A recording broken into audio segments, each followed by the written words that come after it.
Assalamualaikum warahmatullahi wabarakatuh. Halo sahabat semua, hari ini kita mau bahas materi tentang sel. Di kelas 11 pertama, kalian akan membahas materi biologi tentang sel. Nah, di sini sudah saya buatkan beberapa pembahasan yang akan kita bahas di materi sel ini ya. Mungkin kalian pernah belajar di kelas 7 waktu itu tentang apa itu sel.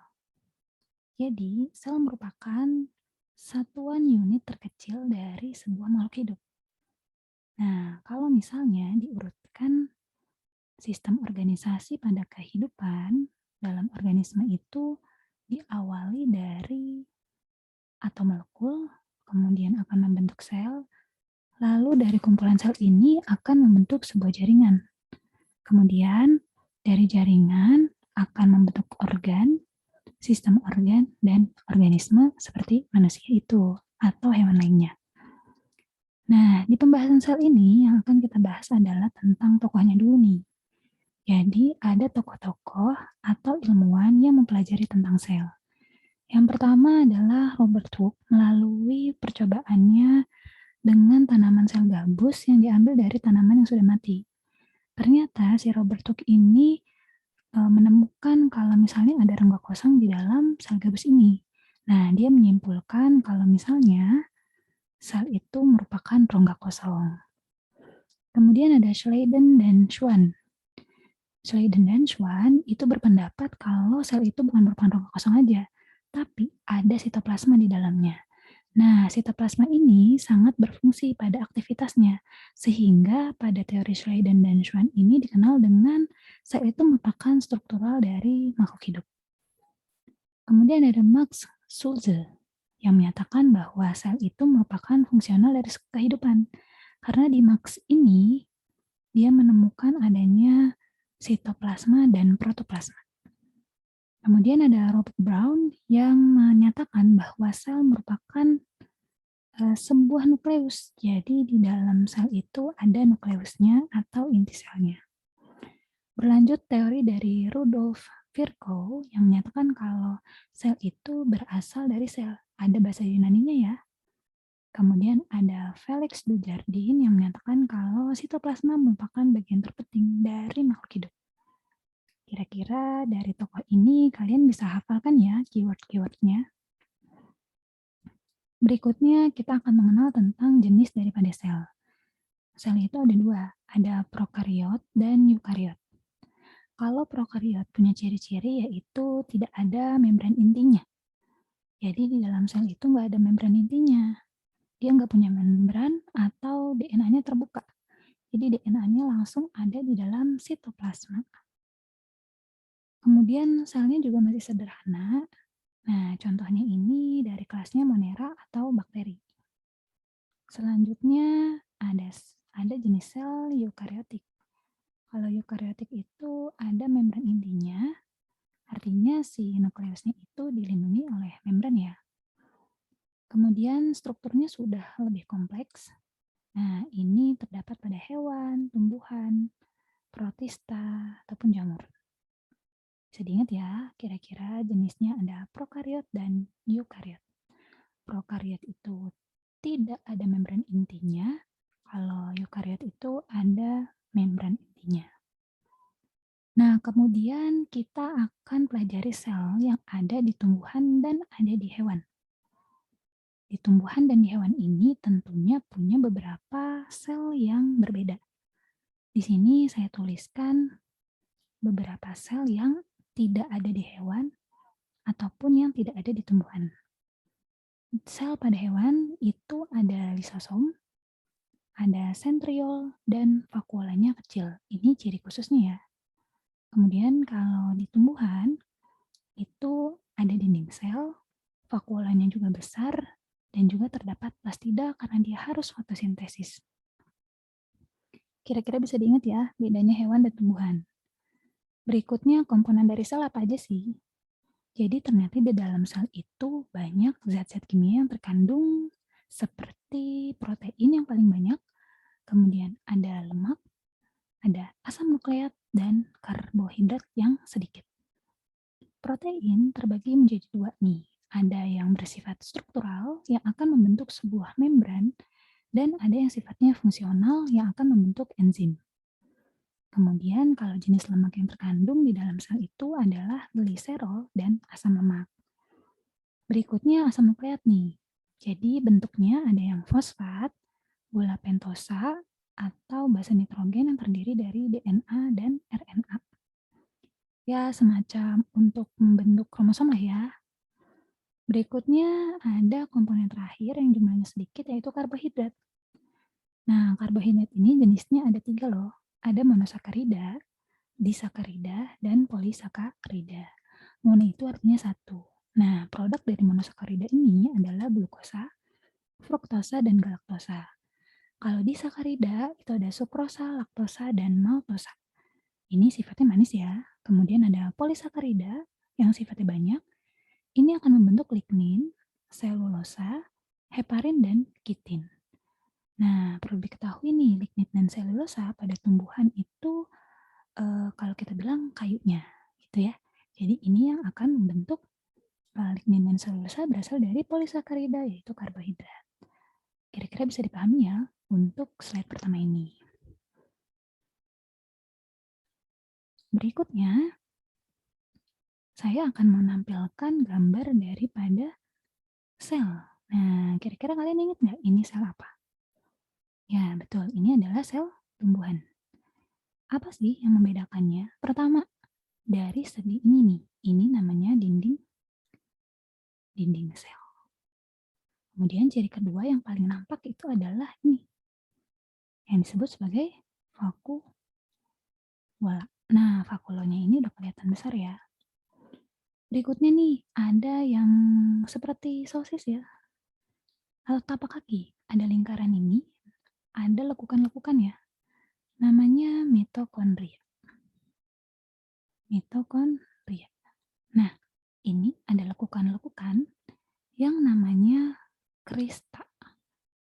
Lekukannya disebut sebagai krista. Kemudian ada yang coklat-coklat titik-titik ini namanya adalah ribosom. Kemudian ada lagi yang hijau. Ini sebenarnya di dalamnya ada bintik-bintik ya. Ini yang membedakan salah satunya dengan hewani itu plastida. Lalu ada lagi yang bulat seperti ini namanya glioksisom. Kemudian ada yang seperti lipatan yang dikenal dengan badan Golgi. Lalu ada yang seperti lipatan selanjutnya dekat sama nukleus namanya retikulum endoplasma kasar. Nah, kenapa sih kasar? Karena di dekat-dekatnya itu terdapat ribosomnya. Jadi ciri dari RE kasar itu ada ribosom yang melekat. Nah, kalau yang biru-biru ini tidak ada ribosomnya ya, namanya adalah RE halus. Berikutnya yang di dalam ini udah pasti nukleus ya. Nah, nukleus ini ada cairannya juga nih, namanya nukleoplasma ya. Berikutnya benang-benangnya ini adalah kromosom dan DNA. Seperti itu. Nah, kemudian kalau yang bening banget nih, yang tempat melekatnya si sel, atau sini aja ya, ini adalah sitoplasma ya. Diingat-ingat. Kemudian ada lagi kayak benang-benang ini. Ya, ini sebenarnya bukan lukisan aja ya, tapi memang ada fungsinya nih. Nah, benang-benang ini disebut juga dengan mikrotubulus. Atau dia itu sebenarnya bagian dari sitoskeleton atau rangka pada sitoplasma. Nah, ini bagian-bagian daripada sel tumbuhan. Jadi yang perlu kalian ingat itu tumbuhan punya ini ya, dinding sel, vakuolanya besar, Dan satu lagi dia memiliki plastida. Nama ininya juga sama ya, glioksisom. Nah, berikutnya ini adalah sel hewan. Kita kenal ya bagian-bagiannya. Ini ada membran sel. Oh iya, tadi di tumbuhan juga ada membran sel ya. Jadi keduanya punya. Kemudian ini vakuola yang ukurannya kecil. Berikutnya yang pink-pink ini namanya lisosom. Lalu ada peroksisom. Jadi kalau di tumbuhan namanya glioksisom, tapi kalau di hewan namanya peroksisom. Dia juga punya mitokondria, ya, sama punya klista juga. Kemudian ini namanya sentrosom, ya. Nah, sentrosom ini juga membedakan antara tumbuhan dan hewan. Sama ini juga punya mikrotubulus atau di sini kita sebut sebagai mikrofilamen. Sama nggak sih? Sama ya. Ini bagian dari mikrotubulus juga. Ini yang coklat-coklat ada ribosom, ya. Kemudian ini ada RE kasar, hampir sama. Ini juga punya hewan ya. Terus ini badan Golgi, ya. Kemudian yang biru-biru juga sama kayak tadi. Ini adalah RE halus. Nah, itu adalah bagian dari hewan. Sama ya, dia juga punya sitoplasma. Nah, ini beberapa bagian daripada si hewan. Ya. Oke, berikutnya kita akan mengenal fungsi-fungsi dari organel sel. Bisa ya bacanya? Jadi yang biru ini menunjukkan nama daripada selnya, dan yang kuning itu fungsinya. Yuk kita mulai aja. Dari membran sel memiliki fungsi yaitu mengatur keluar masuknya zat. Tadi membran sel terletak paling luar ya. Nah, selain itu dia juga bertugas sebagai reseptor dan juga untuk melindungi sel. Susunan daripada membran sel ini terdiri dari protein integral yang berfungsi sebagai tempat transportasi zat, protein perifer, dan lemak yang digunakan sebagai reseptor. Nah, lemak ini sifatnya adalah phospholipid bilayer, artinya ada 2 layer ya. Kemudian nanti di membran sel juga akan dibahas tentang transportasi zat yang terdiri dari pasif dan aktif. Nanti punya pembahasan sendiri di slide berikutnya. Berikutnya adalah inti sel. Inti sel berfungsi untuk mengatur kegiatan sel. Jadi semua sel diatur sama dia nih, karena kan namanya juga inti.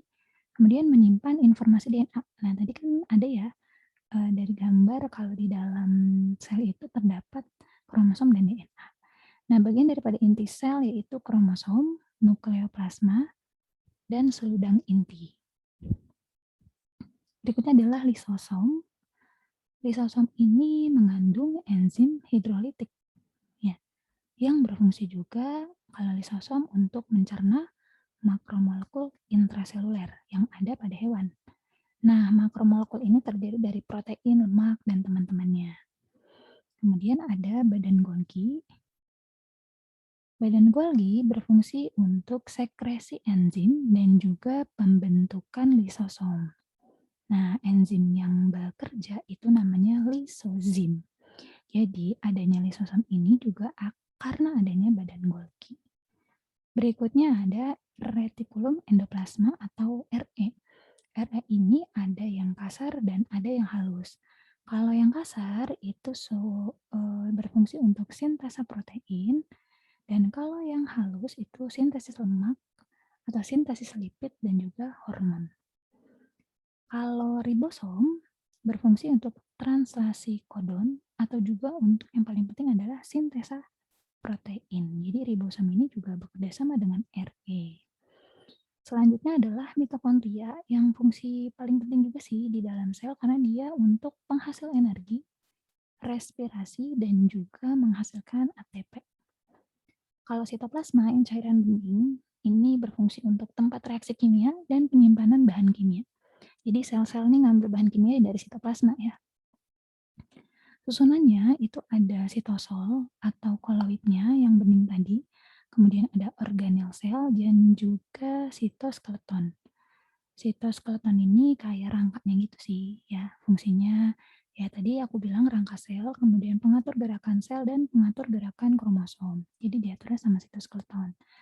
Nah, terdiri dari protein filamen. Yang tadi bentuknya kayak benang-benang itu ya. Ada mikrofilamen, filamen tengah, dan mikrotubulus yang paling tebal. Nah, terakhir itu adalah badan mikro. Badan mikro ini terdiri dari peroksisom dan glioksisom. Kalau pada peroksisom itu adalah di hewan yang berfungsi menghasilkan enzim katalase ya. Fungsinya untuk mengubah sisa metabolisme lemak menjadi H2O dan oksigen di dalam hati. Kalau glioksisom ini menghasilkan enzim katalase dan juga oksidase yang berfungsi untuk metabolisme lemak dalam perkecambahan. Nah, ini adalah fungsi daripada organel sel. Semoga bisa dipahami dan bisa diingat ya. Terima kasih. Assalamualaikum.